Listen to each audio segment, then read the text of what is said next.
Hi everyone, Michaela here. I'm Sam. And Taylor couldn't be with us tonight, but he is part of our group number 5, and we're going to present our trigger report for this week's webinar. So we're going to tell you why the Gatorade G-Series campaign could really use a mobile strategy. Here we have the product. This is part of the G-Series. It is the G2 Perform. We also have the Gatorade Prime, the Gatorade Perform, and the Gatorade Recover. In terms of positioning and personality, it's very energetic, professional, informative, hardcore, athletic, aspirational, and it's positioned as the market front runner in the isotonic beverage category.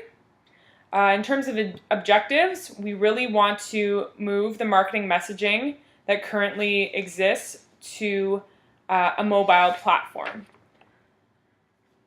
Yeah. The key issue really here is that Gatorade as a brand in Canada is really losing its market dominance to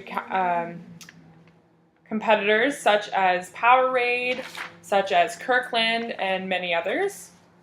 So we really want to bring that back by using mobile. The communication challenge is that via mobile it's really hard to relay a concise, relevant message without, feeling like you're being too intrusive. So that's sort of the main challenge that we have. In terms of expected communication results, the conversation surrounding the G-Series is elevated via mobile, ultimately encourage brand awareness, increase sales, and we want to offer some sort of sampling. Target market. So, both men and women, primarily they play hockey, soccer, and basketball as their main sort of sports. But they're athletic, but they're also amateur in the sense that they do fitness outside of their professional sports.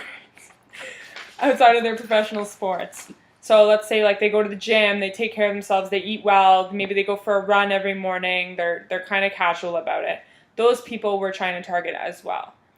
They're social, they're mobile savvy, they're always talking to their friends, they always have their smartphone in their hand. In terms of the functional brand attributes, wow, I can't talk. Functional brand attributes: hydration, energy boost, athletic assistance, performance supports, and in terms of the actual makeup of it, they have electrolytes, B vitamins, and carbohydrates for good muscle recovery. It's also a convenience beverage, which is pretty cool and convenient. Brand opportunities. So we really want to build on the success that the G-Series branding already has. It's been tremendously successful, and everyone is pretty aware of the products and the product line.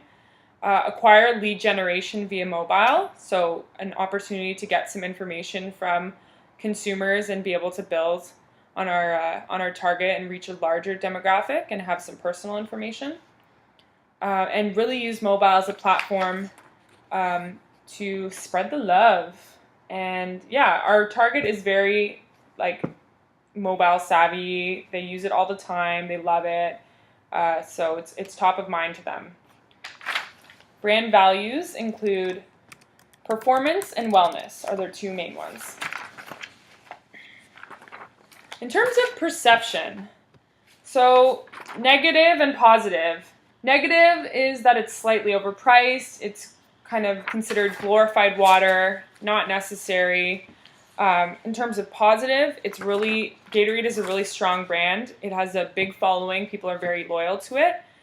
It's the market leader. It's professional, and generally people trust Gatorade.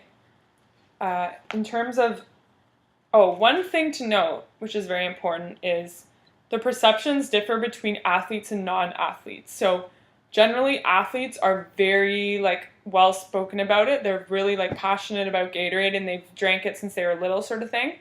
But non-athletes sort of have a tainted view of it, and they're not as loyal, and they kind of drink a lot of the competitor stuff because it's cheaper, or they just drink water. So that's kind of a key thing to note. But we want to convince them that Gatorade and the G Series fuels better than water. So it's an investment. Why would you spend money? You can spend $2 on a bottle of Evian. Instead, you could get a $2 bottle of Gatorade, and it has all these extra benefits, right? So that's what we're trying to convince them. In terms of desired perception and attitude, we don't want to be intimidating. We want to be aspirational. We want to garner a bigger target by speaking and reaching a broader demo, but a very targeted demo via mobile. So in terms of consumer insight, we know that mobile is more personal. You can reach a large amount of people, specifically athletes that you're targeting. It's always top of mind, and it's beneficial to the active lifestyle. People are on the go. They will be checking their mobiles, and we have the opportunity to integrate a message through that system. In terms of the feelings that we want to bring out from people, or the feelings that we want to say they're bad, we want them to feel better about it. People might be worried about their investment. Like, is it really worth buying, $2 something Gatorade as opposed to water? Yeah. And they might think, it doesn't provide them with enough nutrients or vitamins. They think it's just, glorified water. It's an actually great alternative to boring water. I mean, it's great. So executional considerations. Although we're speaking to non-athletes, we really want to increase market share. I can't read this. Basically, I don't need this. Fuck this thing. Considerations.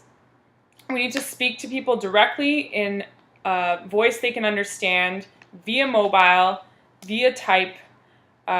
Really broaden the message and hit those key targets that we need, such as the non-athletes that may not consider Gatorade. And we're going to do this all through this integrated mobile strategy that we've yet to come up with, that we will, I guarantee, come up with, which we will then present as a team for our 40% assignment coming up. And that's all we have for you today. So thank you so much for watching our presentation. Good night.